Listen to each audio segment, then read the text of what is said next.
Guys ఈరోజు RCB versus Lucknow super giants Chinnaswamy pitch లో match ఆడబోతున్నారు.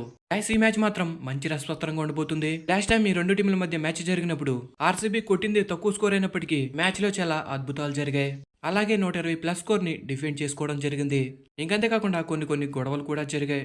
Last year one of the best match ఏదంటే నాకు తెలిసి ఈ రెండు టీంల మధ్య జరిగిన ఆ రెండు మ్యాచెస్ అని చెప్పాలి. అయితే ఈసారి లక్నోలో గౌతమ్ గంభీర్ లేడు కాబట్టి మాక్సిమం 90% గొడవలు అయితే జరగపోవచ్చు.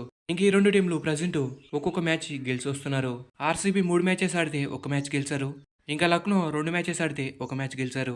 రెండు టీంలు కూడా ఈసారి బలంగానే కనపడుతున్నాయి. లాస్ట్ ఇయర్ ఈ రెండు టీంల మధ్య చిన్న సమయంలో మ్యాచ్ జరిగినప్పుడు మాత్రం పరుగుల వర్షం కురిసిందని చెప్పాలి. ఫస్ట్ బ్యాటింగ్ చేసిన ఆర్సీబీ 200+ స్కోర్ కొడితే ఆ స్కోర్ ని కూడా లక్నో సూపర్ జెయింట్స్ చేజింగ్ చేసేయడం జరిగింది.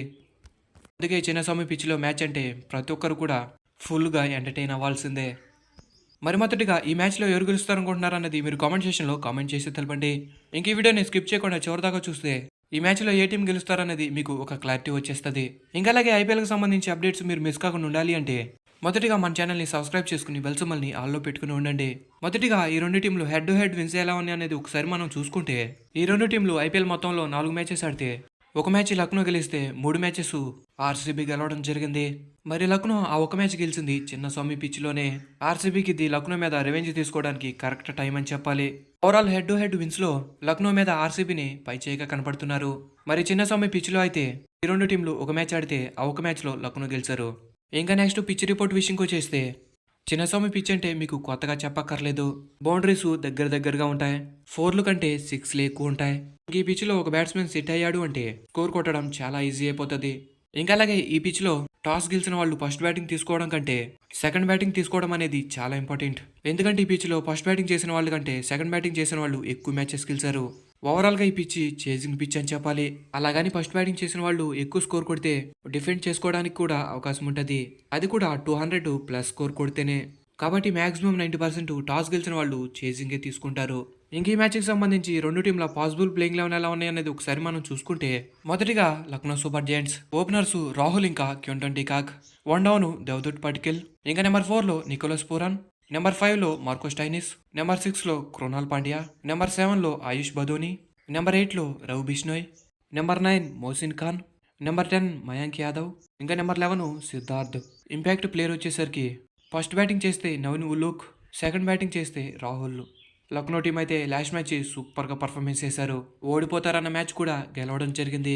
దానికి రీజన్ వచ్చేసరికి రవి బిష్నోయ్ ఇంకా బుల్లెట్ లాగా బౌలింగ్ చేస్తున్న మయాంక్ యాదవ్ అని చెప్పాలి. పంజాబ్ ఫస్ట్ బ్యాటింగ్ చేసి 10 ఓవర్లకి 100 రన్స్ కొట్టినప్పటికీ వీళ్ళిద్దరు బౌలింగ్ వచ్చి మ్యాచ్ని తిప్పేశారు. వన్ సైడ్గా ఓడిపోతారన్న మ్యాచ్ కూడా విన్ అవడం జరిగింది. లక్నో సూపర్ జెయింట్స్ ఓవరాల్గా టీం అయితే సెట్ అయిపోయారు. కెప్టెన్ నికోలస్ పూరన్ కూడా సూపర్గా చేస్తున్నాడు. రాహుల్ చిన్న ఇంజురీస్ వల్ల తను ఇంపాక్ట్ ప్లేయర్గా రావడం జరుగుతుంది. రికవర్ అయ్యాక రాహులే కెప్టెన్గా చేస్తాడు. ఇంక ఈ మ్యాచ్కి RCB possible playing 11 openers du Plessis ఇంకా Virat Kohli, 1 down Cameron Green, ఇంకా నెంబర్ 4లో మ్యాక్స్వెల్, నెంబర్ 5లో రజత్ పడిదార్, నెంబర్ 6లో దినేష్ కార్తిక్, నెంబర్ 7లో Anuj Rawat, number 8 Mayank Dagar, number 9 Vijay Vyshak, number 10 Lockie Ferguson, ఇంకా నెంబర్ 11 వచ్చేసరికి మహమ్మద్ సిరాజ్, ఇంకా ఇంపాక్ట్ ప్లేయర్గా మహిపౌల్ లోమ్రోర్. ఈ మ్యాచ్కి ఆర్సీబీ అల్జారీ జోసెఫ్ ప్లేస్లో లూకీ ఫెర్గుసన్ని తీసుకొస్తే సరిపోతుంది. ఎందుకంటే ఫెర్గుసన్ గురించి మనందరికీ తెలిసిందే. తన రోజు మ్యాచ్ని గెలిపించేగల సత్తా ఉంది. ఓవరాల్గా ఆర్సీబీ ప్లేయింగ్ 11 కూడా ఓకే. వాళ్ళ మిడిల్ ఆర్డర్ బ్యాటర్సే ఫామ్లోకి వచ్చి మంచిగా ఆడితే సరిపోతుంది. ఈ మ్యాచ్లో ఆర్సీబీ గెలవాలి అంటే ప్రతి డిపార్ట్మెంట్లోనూ కూడా మంచిగా పర్ఫార్మెన్స్ చేయాలి. ఇంకా అలాగే ఇంకో విషయం ఏంటంటే లక్నో యంగ్స్టర్ మయాంక్ యాదవ్ గుడ్ లెంత్లో బాల్ని రిలీజ్ చేసి 145+ స్పీడ్ వేస్తున్నాడు. ఇతన్ని ఆర్సీబీ ఎలా ఎదుర్కొంటారన్నది చూడాలి. ఇంక ఈ మ్యాచ్లో ఎవరు గెలుస్తారన్న విషయంకి వచ్చేస్తే maybe RCB home ground advantage తీసుకుని ఈ రోజు మ్యాచ్లో ఆర్సీబీనే గెలుస్తారనుకుంటున్నా. Thanks for the watch. Have a nice day.